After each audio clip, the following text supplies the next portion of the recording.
জামাইবাবুর চোখাচোখি হতে আবার ফিরে গেল। সবচেয়ে আশ্চর্য কথা, সদর দরজাটা সন্ধ্যের পর থেকে খিল দেওয়া হয়েছিল, আর খোলা হয়নি কোনো কারণে। অদ্ভুত লেগেছিল কথাটা শুনে। আমার বাড়ির পাশের মসজিদটি একদিনে এসে লক্ষ্য করা যায়, তবে এই ব্যাপারটা জানা সত্যিই অস্বাভাবিক। কিন্তু এসব ভাবতে ভাবতে তো সেই অনেকক্ষণ হলো আমি সিঁড়ি দিয়ে নামা শুরু করেছিলাম। খেয়ালই নেই এখনও নিচে পৌঁছালাম না কেন। সিঁড়িটা যেন শেষই হচ্ছে না। আমি আরও তাড়াতাড়ি নামতে লাগলাম। কি আশ্চর্য, থাকি তো তিনতলায়, এইটুকু নামতে এত সময় লাগে নাকি? রেলিং দিয়ে একবার নিচের দিকে তাকালাম। হ্যাঁ, একতলার গ্রিলটা চোখে পড়েছে আবছা আলোয়। মানে আমি দোতলায়? এতক্ষণে একটা দোলা নামলাম। আরও তাড়াহুড়ো করে নামতে শুরু করলাম। এই বাঁকাটা ঘুরলেই মেন গেটটা পাবো, কিন্তু কই দরজাটা? আমি আবার রেলিং দিয়ে ঢুকে নিচেটা দেখলাম।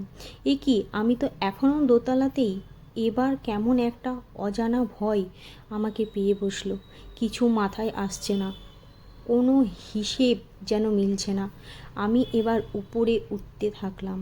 এর ওপর তলাতেই তো আমার ফ্ল্যাটটা, কিন্তু কই ওটা খুঁজে পাচ্ছি না তো। দোতলার ফ্ল্যাটটা আজীবন বন্ধ থাকে, জানি না কী কারণে। কোনো দিন কোনো ভাড়া আসে না, তাই সেই ফ্ল্যাটে যে কাউকে ডাকবো তারও উপায় নেই। আমি দিক বিদিক শূন্য হয়ে সিঁড়ি দিয়ে ওঠা নামা করতে লাগলাম। না ওপরে উঠতে পারছি না, না নিচে নামতে। ঠিক এই সময় হঠাৎ নিচে গেট খোলার আওয়াজ পেলাম।